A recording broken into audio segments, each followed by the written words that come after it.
Have you ever wondered why the more you give, the less you're seen? Why the kindness that once felt noble slowly starts to feel like a weight? You offer your time, your energy, your support, believing it will create connection, that it will come back. But instead, you're left drained, forgotten, replaced. The Stoics taught us to give with intention, not compulsion, and Machiavelli took it further. He warned that unchecked generosity is not a virtue, it is a signal, a message to the world that you're open, accessible, and therefore expendable. When you give too soon or too often, people do not admire you. They adjust to you, and what they adjust to, they stop valuing. This is not cruelty, it is the nature of power. Give without strength, and you become a servant. Give with discernment, and you become a force. Today we uncover the hidden cost of generosity, why it turns kings into pawns, and why your good heart may be the very reason you're overlooked. Stay with me, because what you learn in the next few minutes may just change the way you give for the rest of your life. 1. When gratitude quietly turns into assumption. There's a moment in every life when you realize that what once felt noble now feels depleting. You give. You offer your time without complaint. You show up without being asked. At first, people admire it. They thank you. But slowly, that admiration fades. What once sparked gratitude begins to turn into assumption. They stop seeing your help as a gift and begin treating it as a duty. And it's not because they are inherently ungrateful. It's because you taught them through repetition that your energy flows freely. When the river always runs, no one fears a drought. Machiavelli would have seen this shift not as misfortune, but as a failure of discipline. He would argue that generosity, when offered without measure, breeds not respect, but dependence. And in Stoic terms, this is not just about relationships. It is about self-governance. When your time and energy are not directed by reason, but pulled by habit or people-pleasing, you are no longer acting with virtue, you are being acted upon. The Stoics warned against living according to the impressions of others. Marcus Aurelius reminded us to remain unmoved by praise or blame. Yet when someone flatters you into giving more or guilts you into saying yes, that's exactly the trap you fall into. You are no longer free. You are being manipulated under the illusion of being good. This is how the erosion begins, not with betrayal or confrontation, but with subtle testing. A favor asked a little too soon, a compliment offered right before a request. A guilt-laced sentence like, "Only you could help me with this." And because you want to live with kindness, you oblige, again and again. But Machiavelli would remind you, true kindness is not blind. It is strategic. It recognizes the weight of your presence, the value of your effort, and guards it like a resource. If you give without discretion, what you offer will not be cherished. It will be consumed and forgotten. Consider this. Have you ever noticed how those who receive the most from you are often the ones who show the least restraint in asking for more? It's not a coincidence. It is a consequence. When people learn that your help is guaranteed, it loses its impact. It becomes invisible. And when they no longer need to earn your effort, they begin to believe they are entitled to it. The Stoic sage would call this a loss of balance. A disordered soul gives too much without understanding why. But the disciplined one asks, does this act serve virtue or vanity? Am I giving because it is right, or because I fear rejection, disapproval, or silence? The answer to that question draws the line between wisdom and self-destruction. So what is the correction? You don't need to stop being generous. You need to make your generosity sacred again. Something rare, something chosen, not to manipulate, not to punish, but to restore value. When your effort is no longer assumed, it is respected. When your presence becomes deliberate, it gains power. And when you give from a place of strength, not obligation, you remind the world that your kindness is not a weakness. It is a choice. And like all powerful choices, it must be protected. That is the Stoic path. Give, but do not give blindly. Be kind, but do not be ruled. Let your virtue shine not through constant sacrifice, but through deliberate self-respect. 2. Why overgiving erodes your presence. Let us now go even deeper. There is a second shift that occurs, one far more insidious than simple ingratitude. It is the moment when your generosity begins to erase your presence, especially in groups. The more you give, the less you're seen. Not because your actions lack value, but because they become expected. In meetings, you offer more than anyone. In friendships, you become the quiet counselor. In relationships, you carry the emotional burden without ever asking for relief. And soon, those around you no longer see it as effort. They see it as normal, and what is normal is rarely honored. Machiavelli would not call this kindness. He would call it a failure of strategy. And the Stoics would agree.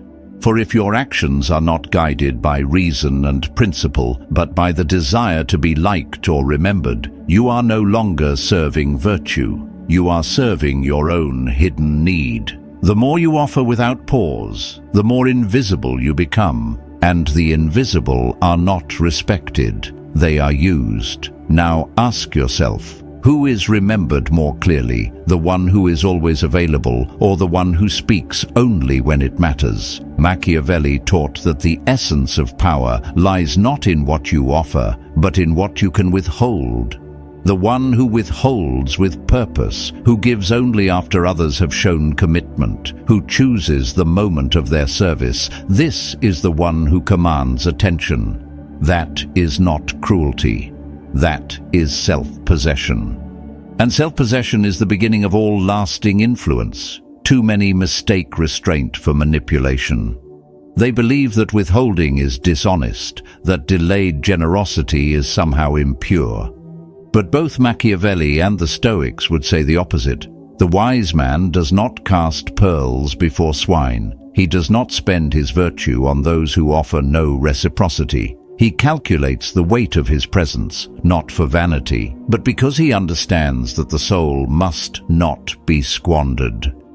And here lies the harsh truth. If your kindness has been dismissed, if your willingness to help has made you a permanent background figure in your own life, it is not because you are too generous. It is because your generosity was never shaped by reason. It was never filtered through discernment. You gave because it felt noble, not because it served a higher good. And so you were taken, not valued. But Machiavelli would not tell you to abandon generosity. He would tell you to reforge it, to make it rare, to make it powerful again. The Stoic does not offer himself endlessly. He offers himself wisely. And when the moment comes to give, he gives with weight, with clarity, and with a full understanding that what is rare is remembered. What is always available is ignored. Do not be surprised when those who once praised you turn bitter the moment you step back. They were never honoring you. They were drawing from a well they believed would never run dry. But when that well recedes, they do not thank you for all you gave. They resent you for daring to stop. And this Machiavelli called the final reversal. Generosity, unguarded, does not win hearts. It breeds entitlement. And entitlement without consequence grows into hostility. So, if you seek to live with strength and clarity, let your generosity be like a sword, kept sharp, rarely drawn, and always intentional. 3. How stillness reclaims your value. So how do you regain your power when your presence has been taken for granted? You begin with stillness, not revenge, not an outburst, simply the quiet removal of what was once constant. You stop offering help. You stop checking in. You stop showing up uninvited. And in that silence, something profound begins to unfold. Those who relied on your presence feel the shift. Not because you said anything, but because you no longer fill the space they assumed was theirs by right. This is not withdrawal rooted in bitterness. It is the Stoic form of correction, removing what was never truly appreciated to reveal its real worth. Machiavelli never warned against generosity. He warned against untimed generosity. He wrote, "It is better to be feared than loved, not because fear is superior, but because fear establishes boundaries." The Stoics taught something similar. Before you give, ensure you are not ruled. If others do not first understand the weight of your limits, your giving will carry no meaning, so you must reframe your actions. Give not to please. Give when it strengthens your position, not when it pleases the crowd.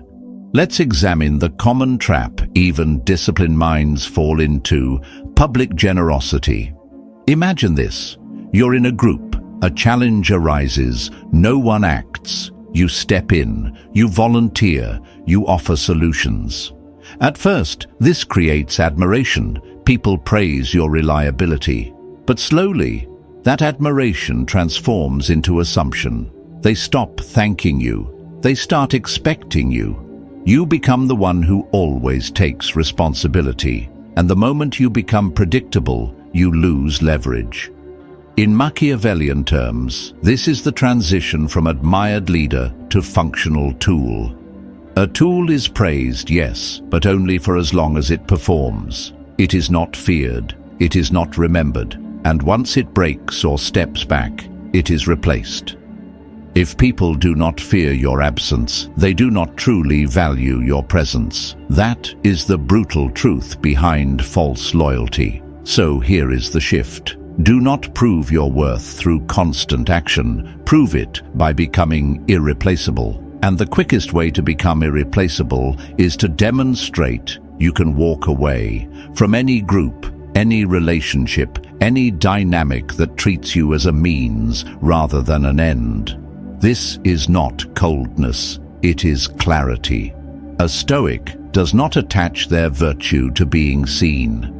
They attach it to whether their actions are guided by reason, purpose, and sovereignty of the self. You don't need to explain your absence. You don't need to demand recognition. You simply step back and let the silence expose the truth.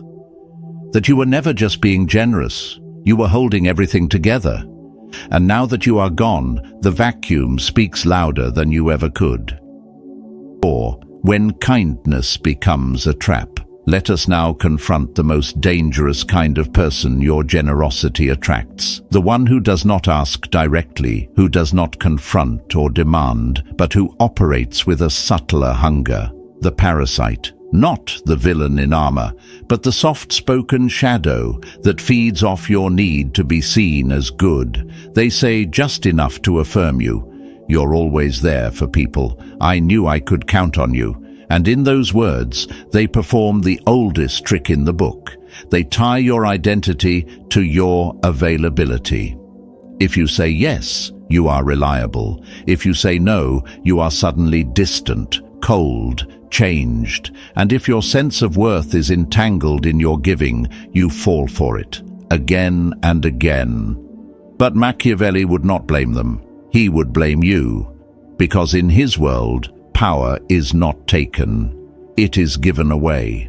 And if someone has learned to use your strength for their comfort, it is because you have made yourself usable. The parasite survives only when the host allows it. So, what is the counter? You must test those who have grown too comfortable with your kindness. You offer small help, then observe. You give partially, then pause. You delay your response and introduce distance. Not to be cruel, but to see clearly, because only when you introduce boundaries do people show their true alignment. If someone pulls away the moment you say, "Not now," they were never interested in connection. They were invested in consumption.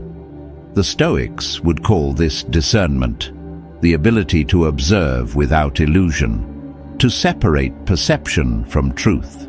You are not closing your heart, you are opening your eyes.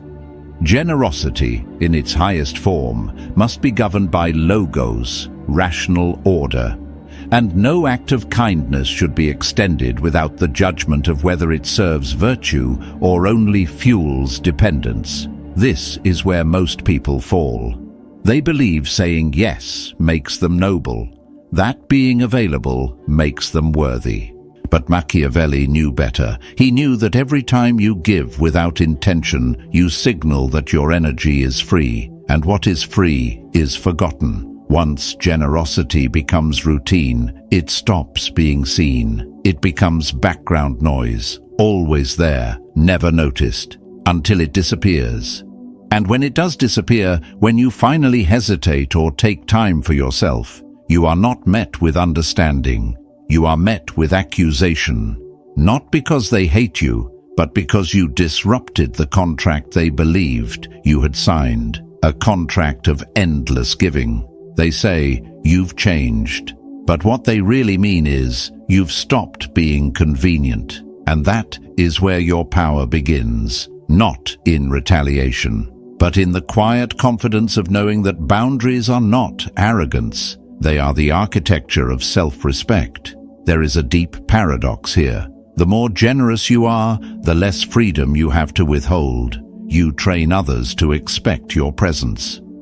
And in doing so, you strip it of its meaning. You create a frame where your every yes becomes assumed, and your every no becomes a betrayal. This is the decay of value, not sudden, but constant. Unnoticed until the day you try to step back and realize the space you thought was yours has already been claimed.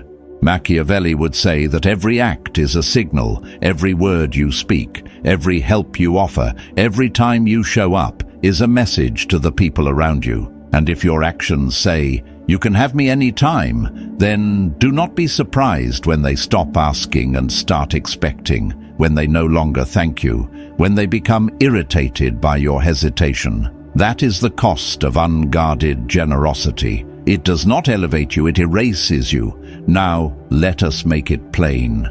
This dynamic unfolds in 3 predictable phases. Phase 1 is idealization. At first, they admire you. You are helpful, constant, generous. They praise you, call you irreplaceable. But look closely. They are not admiring your essence. They are admiring the outcomes you create for them, the comfort you provide, the way you make their lives easier. Phase 2 is integration. They begin to rely on you. Your support becomes part of their structure. You are no longer a person offering help. You are a fixture, a function, a system they lean on without thinking, and they plan their lives assuming you will be there. Phase 3 is devaluation. The moment you pause, the moment you ask for something in return, the moment you take a step back, their attitude changes. They do not meet your shift with curiosity. They meet it with disappointment, frustration, silence. You are no longer serving the role they assigned you. So they begin to withdraw. Not because you failed them, but because you reminded them you are not theirs. This is the moment most people break. They return to overgiving just to avoid the discomfort. But this is where the Stoic must stand firm. You do not exist to serve impressions. You exist to live in accordance with reason, strength, and clarity. And so you must re-engineer the entire dynamic. Do not give before the relationship is defined. Do not serve before the character of the person is tested. You wait, you listen, you watch. Let them ask, let them pursue, and then, only then, you respond. But not with total availability. You say, "I'll see if that fits," or "I've got other priorities at the moment," or "Let me consider that and get back to you." These are not walls, they are signals, markers of value.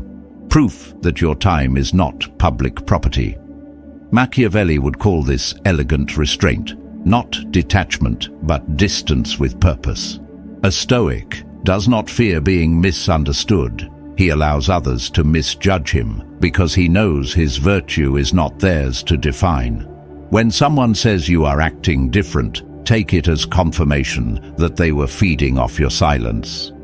And now that silence has shifted.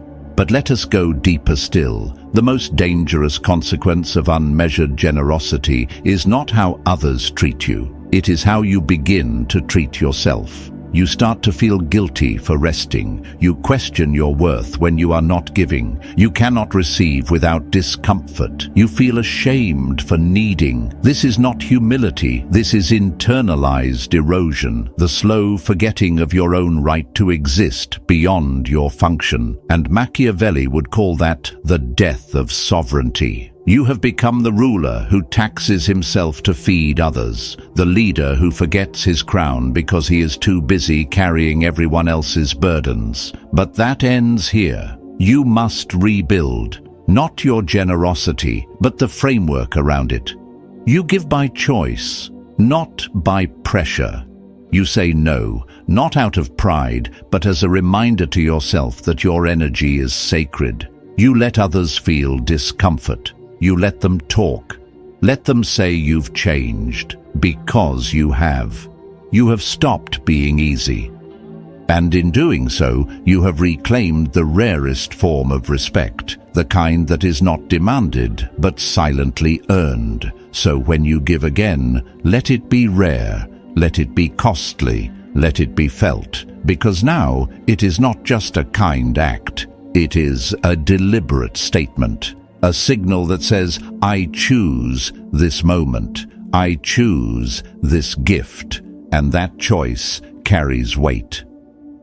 5. The final reversal of power. There comes a quiet moment when everything changes, when those who once relied on your instant help, who treated your time as endless and your presence as constant, suddenly sense the void, not because you announced anything, not because you made a dramatic stand, but because you simply stopped offering.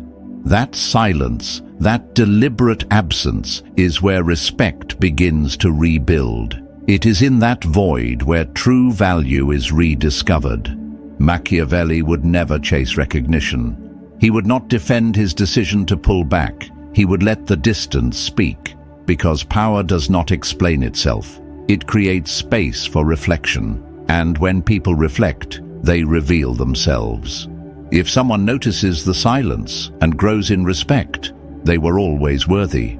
If they react with offense or confusion, they were only there to consume. Here lies the final and most brutal truth. Real power is not measured by how much you give. It is measured by what you can deny. When others assume they are entitled to your time, your help, or your approval, your most potent move is not confrontation. It is scarcity. Let your presence become a rare currency. Let your generosity become a privilege, not a pattern. Not something used to fill the discomfort of silence, but something that carries weight precisely because it is not guaranteed. Now let us ground this in action. Here is a 3-step framework Machiavelli himself would have respected. Power-aligned generosity guided by reason and strategy, not emotion. First, delay the gift. Do not give instantly. Introduce space between the request and your response. Whether it is time, attention, or support, you must resist the illusion of urgency. Say, I'll reflect on it and let you know tomorrow. Or, I'm focused right now. I'll consider this later. These simple statements create friction, and friction is the great disruptor of assumption. It forces others to pause, to reconsider their tone, to question whether they are asking from mutual respect or silent entitlement. Second, weigh the exchange. Before giving, ask yourself with unflinching honesty, what does this person bring into my life? Not in transactions or tally marks, but in essence. Do they show respect in your absence? Do they provide emotional clarity, loyalty, wisdom, or effort when you are at your lowest? If not, then giving is not generosity. It is the slow erosion of your self-respect. A Stoic does not give to appear virtuous. He gives when the act aligns with wisdom. Otherwise, he is not being kind. He is being exploited. Third, declare value without declaring intent. This is where generosity becomes an art. You still offer, but only when it matters. You help, but not before they have helped themselves. You show up, but without setting the precedent that you will always do so. You do not say, "Look how generous I am." You say nothing. You act. And then you let your silence finish the conversation. The result is subtle but undeniable. People begin adjusting to your rhythm. They listen more closely. They ask more respectfully. They begin to value your yes because they have felt your no. You have not punished them. You have trained them not through anger but through absence, not through drama but through discretion. That is how a Stoic commands a room. That is how Machiavelli would maneuver in a world full of smiles, hiding silent hunger. And perhaps the most liberating part of it all is this: you do not owe anyone an explanation. When you stop overgiving, when you start choosing with clarity instead of reacting from habit, the right people will adjust. They will feel the shift and rise to meet it. The wrong ones will complain, accuse, twist your new boundaries into selfishness.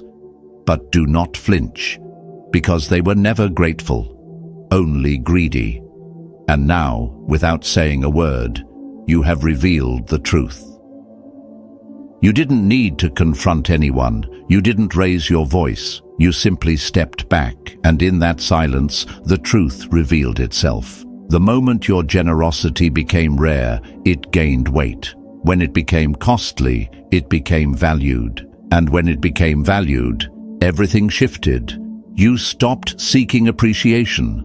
Others started earning your presence. That is the real transformation, not into someone colder, but into someone wiser. Someone who gives with intention, not habit. Because now, your kindness is no longer expected. It is remembered. If this message spoke to you, comment below. Protect your energy. And if you're ready to keep building this strength from within, subscribe and stay close. The next step is not just to guard your value, but to lead with it. You're not losing your heart. You're learning how to carry it with power.